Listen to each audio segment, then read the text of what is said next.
Nice. Yeah. And It's a good fit. He's very New York. I'm very not. Yeah. Well, you're still living in Charlotte, right? Or did you move? Yeah. Okay, cool. So you're still a Carolina gal. Yeah. Nice. Good And then deal. I go to Florida a lot to visit my mom, and they summer in Tennessee. Oh, nice. So I get to go up there. I was like, you're hardly ever home anyway. No, I'm a couch surfer. Right? Are you anywhere near like Asheville or anywhere where they've had like the weather issues up there? I've dodged that. Okay, good. Fortunately. Good. Cool. Yeah, but I know Asheville's had some bad like mudslides and whatnot from all it's so the weather. mountainous. Yeah. They don't have like floods, but they have just, I guess, creeks and stuff that that are overflowing. Can I put you on the spot for a second? I want you to share a funny story about an old good friend of ours who recently passed away. Okay. And that's Spanky Brown. Oh, I know. yes. Yeah. I love him. I've seen a lot of pictures of you guys together. I know you guys toured a lot together and performed together. He's one of my favorite people. He really was. He was awesome here in studio, too. He's a great human being. Mm-hmm. And it's sad. The world just lost a real light. A light. Yeah. And I figured, because every comedian that comes through Look, here it that made me knows have goosebumps. Spanky, they always have a good story to tell. And I'm wondering, do you have something you could share with us, or is it too... No. I'll tell you. Spanky, he stayed at my house many times. He was another avid couch surfer. Yeah. And... See, I can't do that. Her bird don't like me. Oh, my bird would love you. Birds don't like me. I don't know what it is. I bet she I think I was would. a cat in a past life. You may have been. But the time, I tell you, it's not so funny, but this just shows you what a guy he was. Okay. One time we were booked in Kentucky and we were co-headlining a show, which means you just split the budget right down the middle and then you just flip flop with who closes out the show each night. One would do one would close out the next. And we were both having a hard time following each other on stage because, he's just so good. Anyway, and so, the deal was you had to go to the radio station the day before. We had to come in early, and the headliner had to go to radio, and the headliner got a hotel room paid for, and the other comic did not. Well, because we were co-headlining, we couldn't distinguish who was really the headliner, and I said, well, I tell you what, let's just get a double room and let the club pay for and just get 2 beds, and we'll just share a hotel room.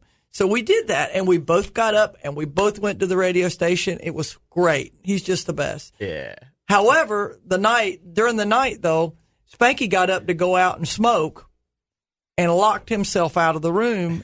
And rather than wake me to let him back in, and I guess evidently he couldn't go down to the desk. It was a real small town in Kentucky. It's in Paducah. And he stayed in the car. He went out and got in his car. Oh. And just stayed the rest of the night in his car. And the next morning I woke up and he's not there. And I'm like, we'll go looking for him. And he's down and getting the breakfast, and I'm like, wow, you don't ever get up early. And he goes, oh, I locked myself out. I know. I was like, why did you not knock on the door? It would have taken me 3 seconds. I wouldn't even woke up all the way. Right, exactly. But that's how he was. Yeah, that's what I'm saying. He's so considerate. He's definitely going to be missed. I did a cooking show with him. Boy, he smoked me, too. He's way better cook than I was. Wow. Than I am. That's awesome. They gave you a pile of ingredients and said just make what you can out of that. Well, on a show? Mm-hmm. Wow. Okay. Mm-hmm. But it was like cake and fruit and sugar, and he put sugar and water together and made like this drizzle and I would have never thought to do that. Hell no, me neither. Wow. See, he's so creative. I know, but that's because, he was a resourceful guy. He didn't come up, in a rich family. He came up, being resourceful and inventive and, Nice. Well, none of us came from a rich family. You'd think we'd all know how to cook like that. He used to do a sports radio show when he was in Knoxville. He lived in Knoxville for a bit with Josh Phillips. Remember Josh Phillips? No. You don't remember Josh? I don't remember Josh Phillips. He is amazing, too. Is he? Yeah, I took him on the Paula Deen Network with me one time. Oh, yeah? Was he a comedian, too? Yeah, he's very, very funny. I don't think he's ever come down this way. I don't think so. Yeah, he's been to Vasana. Has he? Yep. Okay. Yep. During the Mark days or the Eric days? During the Mark days. Okay. Yeah. Maybe I did interview him. I don't remember. Man, you know how it is. Yeah, no, we all run together. Yeah.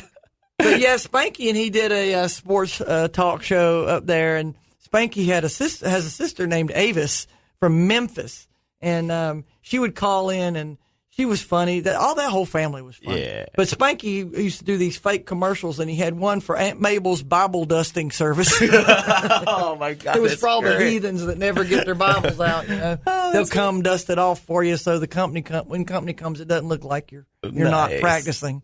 Have you ever thought about doing like a special like YouTube comedy show? Because a lot of comedians are doing that now. Yeah, and you know that's become the thing. There's people that aren't even stand-up comics that become YouTube stars, and they get booked in the clubs because they can sell tickets. It's not that they're stand-up and they even have a set. Yeah. But people, as long as they will sell tickets, the clubs will hire them. Yeah.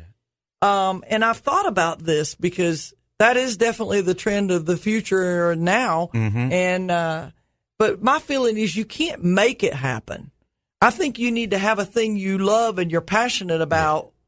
And do that, and then your people will come to you. Because I see people trying to create a hook or a catchphrase or a nickname for themselves, and you can tell they're trying to force it. Yeah. Well, it's just like it's a new medium to me, you know, so to get exposure.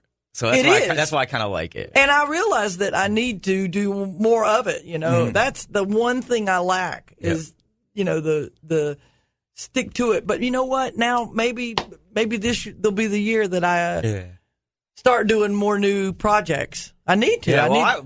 Me and Bill were guests on this show called The Bucks Report, and they had over 1,000 people watching that. And I'm like, wow, you know, I was like, this is crazy. If you put all of them in a theater, that'd have been an impressive audience. Exactly. That's why I'm like, wow, okay. I was like, I'm like, Bill, we might be missing the boat on something here. They can do it from the comfort of their own home, and that's what they were doing. You know? Yeah, we were guesting. We just sat right here with the Bucks behind us, and we just did it right here from the studio online. It was really wild. Yeah, so we're doing it again Friday. Tomorrow. Yeah. Yeah, except we're hosting it. Yeah, we're hosting. We're guest hosts for the Bucks Report tomorrow. That's right. So let's plug it up then while we can. Yeah. Oh, yeah. There you go. Tomorrow night, basically, I don't know exactly what time, but it'll be somewhere around 10 o'clock. I think 9 o'clock. Yeah, 9 o'clock. Yeah. Sometime after 9 o'clock. Sometime right around 9 o'clock. I think that's when we started it last night. I think we had some technical issues going on the other end there. But yeah, about 9 o'clock. Just look for us on Facebook Live at the Bucks Report, and you'll see us. We're hosting a show. It'll be all about the Bucks. And speaking of the Bucks Report, I might have some big news about them tomorrow. Uh-oh. Yeah, I don't want to spoil it yet. I don't want to jinx it. Save it for the show. I don't want to jinx it yet. Yeah, right. Nice. All right. Well, I just want to remind you that at 3 o'clock is when we have the Rays. They're wrapping up a 4-game series against the Oakland A's. Pre-game at 3 o'clock, first pitch at 3:30 right here on 1070 NBC Sports. A little day baseball. That way you can enjoy the game, and then you can make it to Vasani's tonight for dinner and Julie Scoggins Comedian. What we'll do is we'll take our bottom of the hour break, and then we'll come back and talk some more on 1070 NBC. Welcome back to the Larry Timko Show. Just a quick reminder to join me this Saturday at the Port Charlotte Library on Aaron Street, on the corner of Gertrude Avenue and Aaron Street, next to the Cultural Center of Charlotte County. I'll be down there 11 to 1 with Todd Matthews from Kicks Country 92.9 as we embrace the theme Libraries Rock. Yeah, we'll hand out reading logs for the kids. We'll have karaoke, a Guitar Hero showdown, a Just Dance dance-off, and we're going to recycle old CDs into some fantastic works of arts for the kids. Also have refreshments, including hot dogs, Kona Ice, and more, and it's all free this Saturday. I think I'm going to have some Stone Crab tickets to give away as well, too. Nice. Yeah, we'll have fun. It's the Port Charlotte Library, man. Read! We don't like literacy. No. I know there were some people mad because the Charlotte County libraries were open on Memorial Day. I'm like, really? What, veterans don't read? Yeah. Come on. But why is anybody upset about like it's just, this is all about like what we were talking about earlier, like with Roseanne and whatnot, and how like America's becoming. And it's like if you get upset about the library being open on Memorial Day, I think you really got some issues going on in your life. People like to be pissed about something. Everything. I noticed that it's always got to be something. They gotta right? pick That's what something. I'm saying. Yeah. It's always got to be something somebody's got to be mad about. It's like nobody can be happy anymore. I mean, I don't know why people just can't be happy anymore.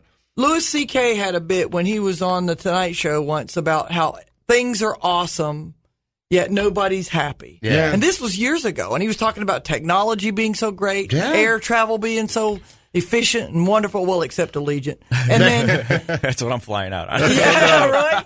I flew in here on Allegiant. I'll tell you something. Allegiant. Are they that bad? There are no business travelers on Allegiant. Nope. Everybody on Allegiant are on vacation and they never fly anywhere. And this is like the one time they fly. When we landed in Punta Gorda Airport, as we were coming in the last, 200 yards, where the plane's just, this high off the ground, I looked down the road and everybody was looking out the window watching the landing. On a business flight, these guys fly all the time. They got the window shade down. Yep. They don't give a crap about the plane landing. I personally love flying Allegiant because a bunch of my friends work for that airline. So when I fly, I get like, yay, free sodas, free chips, free candy. There you go. You're right. I love it. You don't get free cocktails? Yeah, I don't drink, so well, I always there pass you it go. up. I got you. My kid gets the Sprite, I get a Coke, but now that I've weaned off the caffeine in the soda, I'm just like, ugh. I like how when you land, I was on the Airbus, the big plane this time, and they open the back door and let you go out the back, and I'm like, really? Mm-hmm. But the slide wasn't too cool. But no, they don't do that. They put steps up there. Yeah. But they're the only airline I've ever seen that because they don't make you wait to. No boarding. They did that for boarding too. Really? Yeah, they had the back door open for me. It was awesome. I was like, nice. Only you or everybody? Oh, for everybody. But, okay. Nobody. I thought it was like, but nobody celebrity. used it. Nobody used it. So I'm like, I ain't gotta wait in line. Right? Right. Especially, that's where my seat always is. Yeah. So if I can go in the back, I'm right by the toilet all the time. I do that because you can pick your seats, and I always try to get as far back as possible. I like being in the back. Yeah. I don't know. Yeah, it's kind of loud back there, but I put my headphones on. I like the fact that it's loud because you don't hear the crying babies and the conversations, and I'm like you. I put the headphones in, I just kick back, and I find it soothing, the jet engine, so I just fall asleep. It's your white noise there. Yeah, exactly. It knocks me right out. So I like it, but I'll be flying Allegiant June 20th. So back up to where are you going? Rochester, New York. Oh, nice. My nephew's graduating, so I told him we'd go up for that, and then I promised him I would take them all to Cooperstown because they've never been to the Baseball Hall of Fame. They're all baseball junkies, so yeah. So I'm going to take them to Cooperstown. Very nice. Yeah, it's my one nice deed for the year. Say hey to Brother Weed. Yeah. Oh, I definitely will. I actually hung out with him last holidays. Shut up. Yeah, it was great. He probably doesn't remember me. It's been a long time. Oh, I doubt it. He's got a really good memory because I didn't think he'd remember me, and he did. He's like, Larry, I heard radio. I'm like, oh, crap, you remember. Well, he is the king up there of the radio. Oh, yeah, scene. and I grew up listening to him. He was one of my idols, and in fact, he was doing a show down here in Fort Lauderdale, and he has this co-host named Paulie. And Paulie contacted me. He's like, hey, we want you on with us. I'm like, how about that? Yeah, he's like, come over to Fort Lauderdale. I'm like, oh, man, I wish I can, but I can't. You could do a phoner. Yeah, I could have done it, but they wanted me live down there with That's always better. Yeah, and I was like, that's so cool. But I told him every time I come back up to Rochester, I would look you up. It was cool because he was actually broadcasting live from some restaurant when I hooked up with him. And we ended up having dinner together, and his daughter is so beautiful. I never would have thought Brother Weeze would have a good-looking daughter, but go figure. Must have taken after her mom. Nice. Do you go up and do a show when you're up there? In Rochester? Yeah. I haven't been up there in a long time. The club closed and opened over, new owners, and they don't know they don't know me, so. Yeah. God, we got to get you back up there because I know you would sell that place out just from the people I know. I love it. They have a new club in Webster. Okay, nice. I remember Webster. Yeah, right near Pittsburgh. I'll give you St. John Fisher. I'll give you the deets, and when you go up there, the old comedy club used to be next to a rock club called Penny Arcade, and that was in Rondequoit, I think. Wasn't it? And then they had another one. So. Then they had, was it the Laugh Factory in downtown Rochester? I didn't do that one. Okay. I did the other one. That was an old one. It was like Comedy Cafe or something like that. Weird. Comics Cafe. Yeah. You think with big cities like Buffalo and Rochester, they would be an epicenter of comedy, you would think. Well, there's the one in Webster's pretty big. Wow. I didn't even think. I don't know. I'll have to look that one up. It's the same dude that had the old one. I think. Oh, is it? All right. I'll have to look that up. But yeah. Maybe, or he's a partner or something. Nice. But yeah, when you go up to Western New York, let me know because I'll make sure that. I will. Yeah, that'd be great. I'm doing the Chuckle Hut in Batavia. Batavia, New York? Are you kidding? I just said it. I was gonna say, wait a minute. That's where I was from. I know. I'm just messing with you. I still have family there. I know. I was like, wait a minute, maybe play Alex's Restaurant or something like that. Because I don't have no comedy club in Batavia, New York. No. That place is so small, man. It's smaller than Punta Gorda. Oh, yeah, it's basically just a little gas station stop on the thruway, the New York State Thruway. That's how Batavia is known. Wow. Yeah, and they built the college on a fault line. And God, yeah, man, it was a fun place to grow up, though. I'll tell you that. I had a great childhood growing up in Batavia, New York. So, yeah. Anyway, even in the winter. That would be brutal to me. But I mean, if it's all you know. Well, in the wintertime, that's where I learned how to gamble. So, yeah, that's all we used to do is sit in the basement and play cards in the wintertime because nobody wanted to go outside, Right. you know, unless it was to go sledding or whatever, snowmobiling. Bump that. And even that didn't last very long. You know, after an hour of that, you're like, oh, screw this. I'm going back inside. Make me a cup of hot chocolate